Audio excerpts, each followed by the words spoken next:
Josh here from Augmented Productions, and today I'm going to be showing you how to create a time-lapse video using your ZHIYUN crane.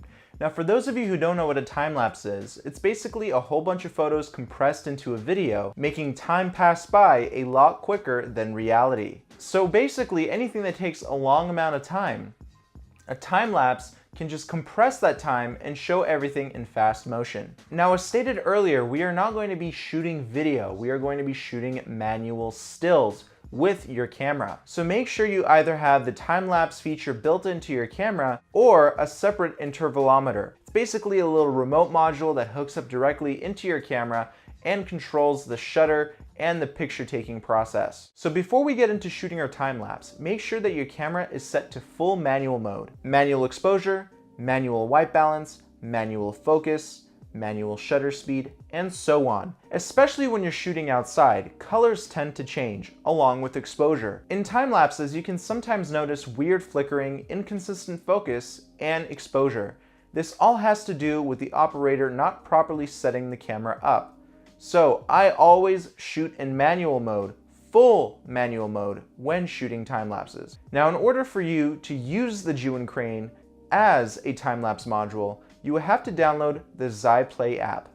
You can find this in the App Store. Once you download it, go ahead and open it and connect to your crane.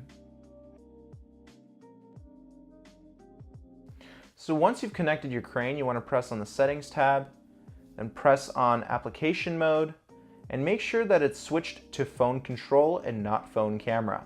Once you've done that, press on the film strip icon, and then press on the moving time-lapse option. Next, you'll see an icon has popped up. This is where we set our keyframes for our time-lapse. So let's go ahead and set the starting point.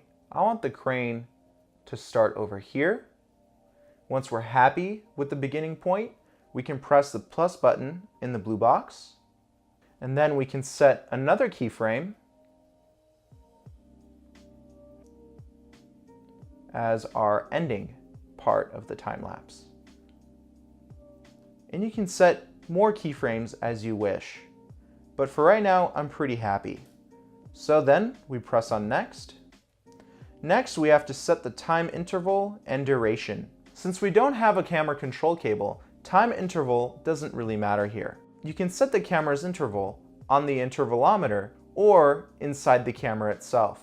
Next, let's set the duration for this time lapse.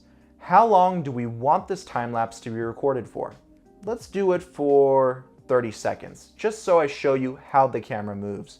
You can set it for a pretty long time. The time lapse that I've showed you already has been recorded over an hour.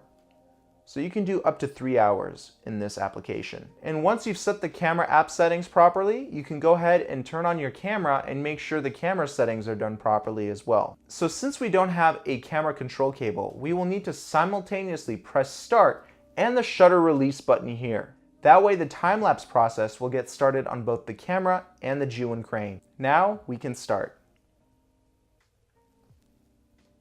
You can see that it springs to life and it will start doing the time lapse. Of course, since it's 30 seconds, you're going to see the camera move a lot faster than usual for normal time lapses, but I just want to give you an overall look of how this looks like. And some people I've noticed on Facebook groups and forums for the ZHIYUN crane have stated that if they select an hour, 2 hours, or 3 hours, they don't notice the ZHIYUN crane moving. Trust me, it's moving. It's just going so slow that you can't really see it. The time-lapse feature on the ZHIYUN crane is not yet perfected. It's still bumpier than I would like, so I strongly recommend using digital stabilization in post-production. So I hope this video has showed you how to properly create a time-lapse video with your camera and ZHIYUN crane. Don't forget to give this video a like and share it with your friends. And subscribe to this channel if you haven't done so already. I can't wait to see what you guys create. I'll talk to you soon. Bye-bye.